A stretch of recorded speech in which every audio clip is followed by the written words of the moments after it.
आज अचानक 27-28 दिन महीना आइला के बाद लड़कियां आवतिया बताओ। चलो शांति से बैठो। ई मंथ बिता के अवतर एक महीना तो एक मंथ हम ग्रंथ पढ़ के बितौले बने। 4 वीक के बाद उतरी तहरा तनिको माया नहीं थे लेकिन बोलो खैर छोड़ो। इतना दिन बाद आइलो कुछ विशेष बात लेके आने के चाहिए। बोला हंसत आवे के चाहिए। इतना दिन के बाद मिलन भइल फिर तो दिखता नहीं कि तारा मुंह पर के मुस्कान गायब बा। मायूसी घेर ले बा। आखिर काहे कारण का बा? उदासी के राज का बा हमरा से बताओ। बोलो बोलो। अरे अरे अरे काहे रहता हो? बोलो बोलो बताए करे करे काटी देला वाला बता देख कर अपना रे एकर बेग चाहे रुपया पैसा छिनाई तो ले ली के हूं तक अपना वियोग से ना रोई। हां ग्रेडी छूट बा तो पूछी का बात बा। चुप कोनो बात ना काहे रो करू। बोला चुप चुप चुप होके बताओ। बोला का कहल चाहता फुल स्टेट करो। एक करे जा बोला करे जी। अब हमारी शादी सेट हो गई। ए आदमी से ना भैंसा से मिले बोका से बेगों का चुप ना तो तोहार सही में शादी होगा तो तू तो हमरा से वादा कैले रहलो कि ई साथ मरते दम तक ना छूटी और ई मोहब्बत के डोर कभी ना टूटी। क्या टूटी? लेकिन आज तोहार का इरादा बा बाप महतारी के बात मनबो कि हमार बात मनबो। काहे पलट करे? बोलो एक करे जा बोलत करे जी। हम तो माई बाबू के पगड़ी के लाज रखे। हे तो हमारी को जैसे पगड़ी बांधे लगली है जैसे मेरे बाबू मर गए वो सब तो रहुआ के भूल जाए। अरे भूल जाए कि लेके ढूल जाए काहे रे बात पूछे खाती सही बात बोल ले जा। इतना लोग के सामने पूछे में हमरा लाजिम महसूस होता था। तो तू चल जाबू चल जाबू तो नाची के बोला ले अरविंद के चाची के भगवान तू महाभारत तारा लोग के मजाक सुझाता। जा चल जा जान गई नहीं तू हमार जिंदगी बर्बाद करे पर लागल बारो। अरे काहे रोलू जब हंसावे के ना रहे ना रहे काहे रोलू जब हंसावे के ना रहे काहे गुनगुनौलू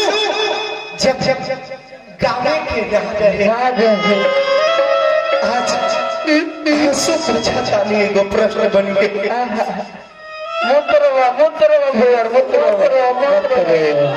आज आंसू पूछा जानी एगो प्रश्न बन के काहे मोहब्बत कइलू जब निभावे के ना रही। अरे आप धोखा मत रो जा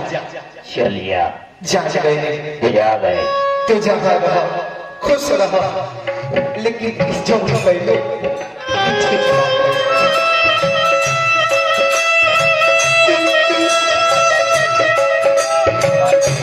खुश रहा हमेशा हो सकता।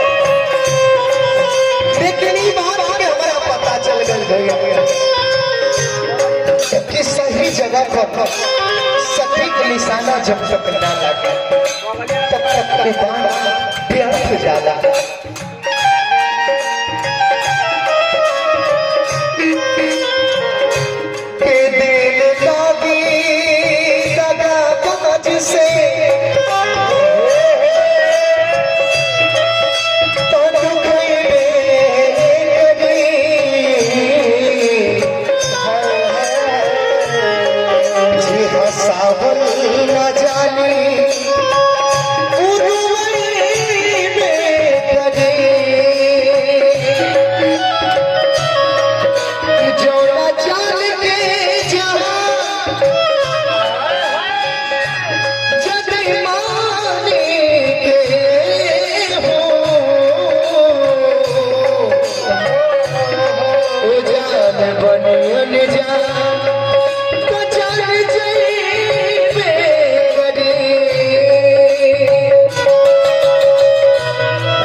खड़ा सवेर के हवा से गलत नहीं कर बुझाते दुनिया लूट के बोला हाथे अलूसिल हो जा चल दे लुसिया बस साथ के सीना से साथ के कृपया दूरी बनाए रख बीच में लंगत तार है ये बात कहता अब जान गई जान तो जान गई जान तो कर जवाब काट के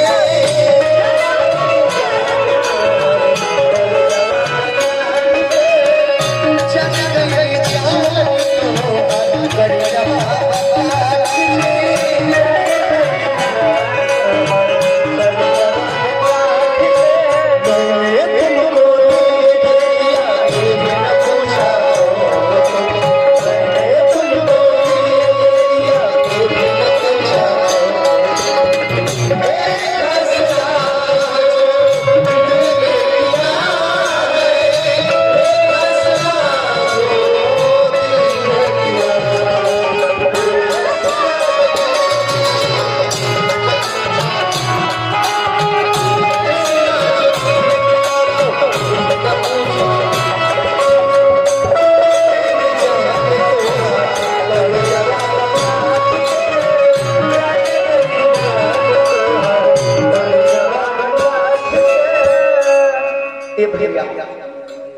जिंदगी जिए के तरीका हजार बा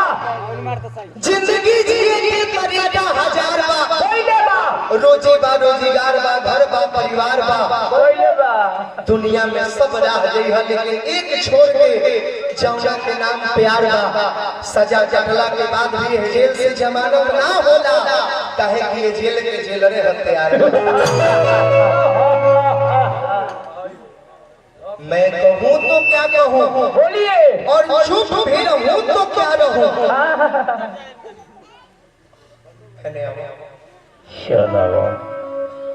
बेवफा शब्द से सख्त नफरत था तुम्हें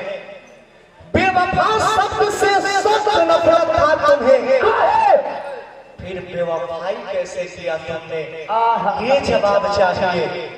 बेवफा शब्द से सख्त नफरत था तुम्हें फिर बेवफाई कैसे किया तुमने ये जवाब चाहिए और कहती तो थी कि तेरे सिवा कोई भाता ही नहीं तो फिर गैरों से सगाई कैसे किया तुमने ये जवाब चाहिए सही बात ये जवाब चाहिए ये जवाब चाहिए लैला कहता एक जमाना रहे आना जाना रहे अपने हाथ में खियावत केहू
रोज दिन हम ऐसे नटंकी करत या उससे बनी एक दिन एकरा से फाइनल पूछ ली कि का चाहत है फाइनल करो भाई फाइनल करो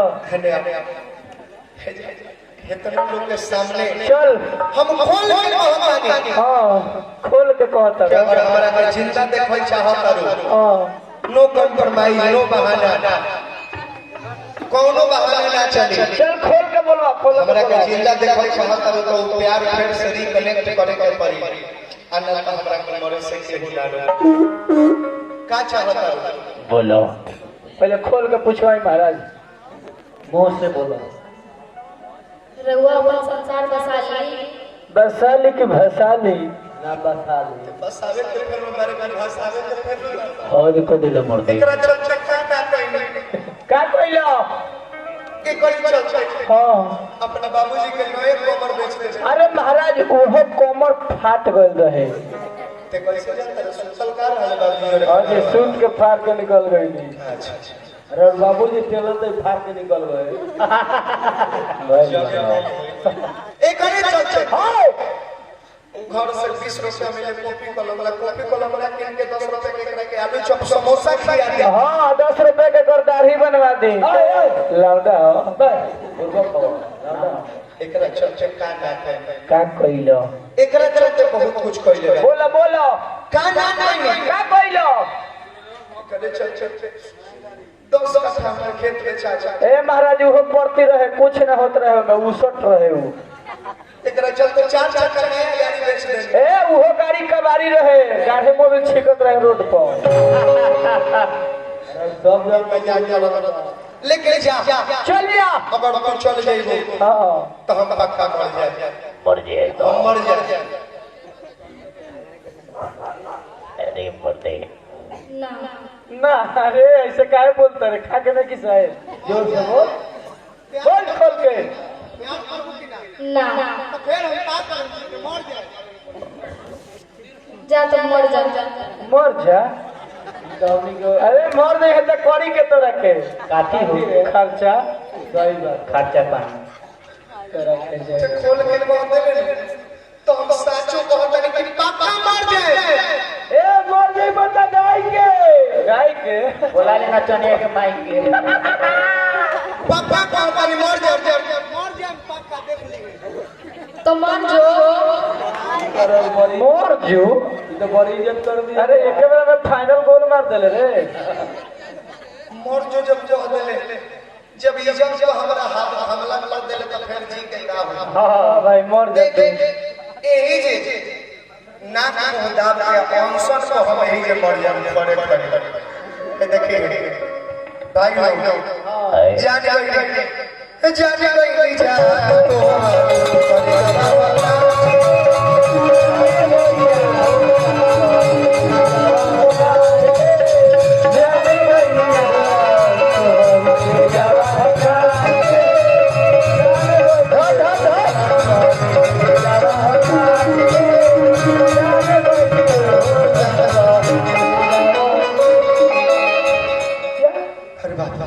तो पगला कोई लका नाक जतला से 1 मिनट ही ना आई तो आज हमर प्राण गइले रहे पैसा ली 1 मिनट ना आई हमर प्राण गइले रहे ई रुपया रवा देता नहीं हां रवा देता नहीं ई रुपया हमरा का हो ए लेला मुहबा तो बदल गेलस कि नहीं 5 गो डोमो के खिया 5 गो डोम खियावल जाई हमने भी पैसा नहीं थे तोनियों के चाहत रह सकती हम मरिए जाए निकल जा टाइम क्लियर करो हमनी के बाले हो कब अच्छा ई बताओ जब मरे के कह देल हो तो फिर घरे के फिर में काहे लगल बोल का चाहत रह मरी न जीही तोहरा याद में घुट घुट के सांस ली है करी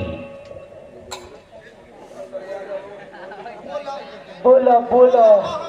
बोलो जो भी मन कर रहा है ना वो बोल दो तुम जो दिल में आए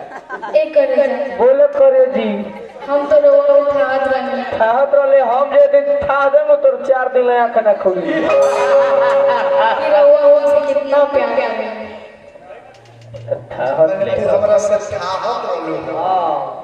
तो अपना से यार लोग के नाक दब के मरल देखले ना करके ना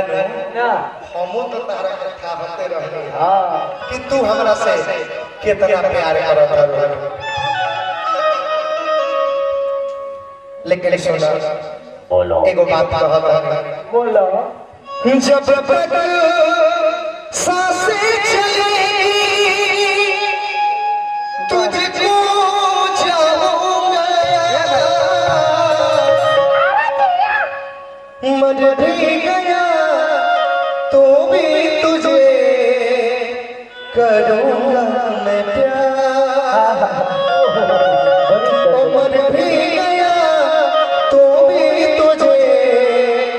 करूंगा मैं प्यार। जा जा जान मैंने खुश रह हम लोग के खुश रख, लेकिन हे बबुआ से तने बच के रहे। बताइए काहे कि इतना बुरे बुरे बात बोल रहा है शंकर भगवान के साथ दुखे में मठ पर चल जाता रे। ना ना ओकर हम जवाब दे, लेकिन चलते चलते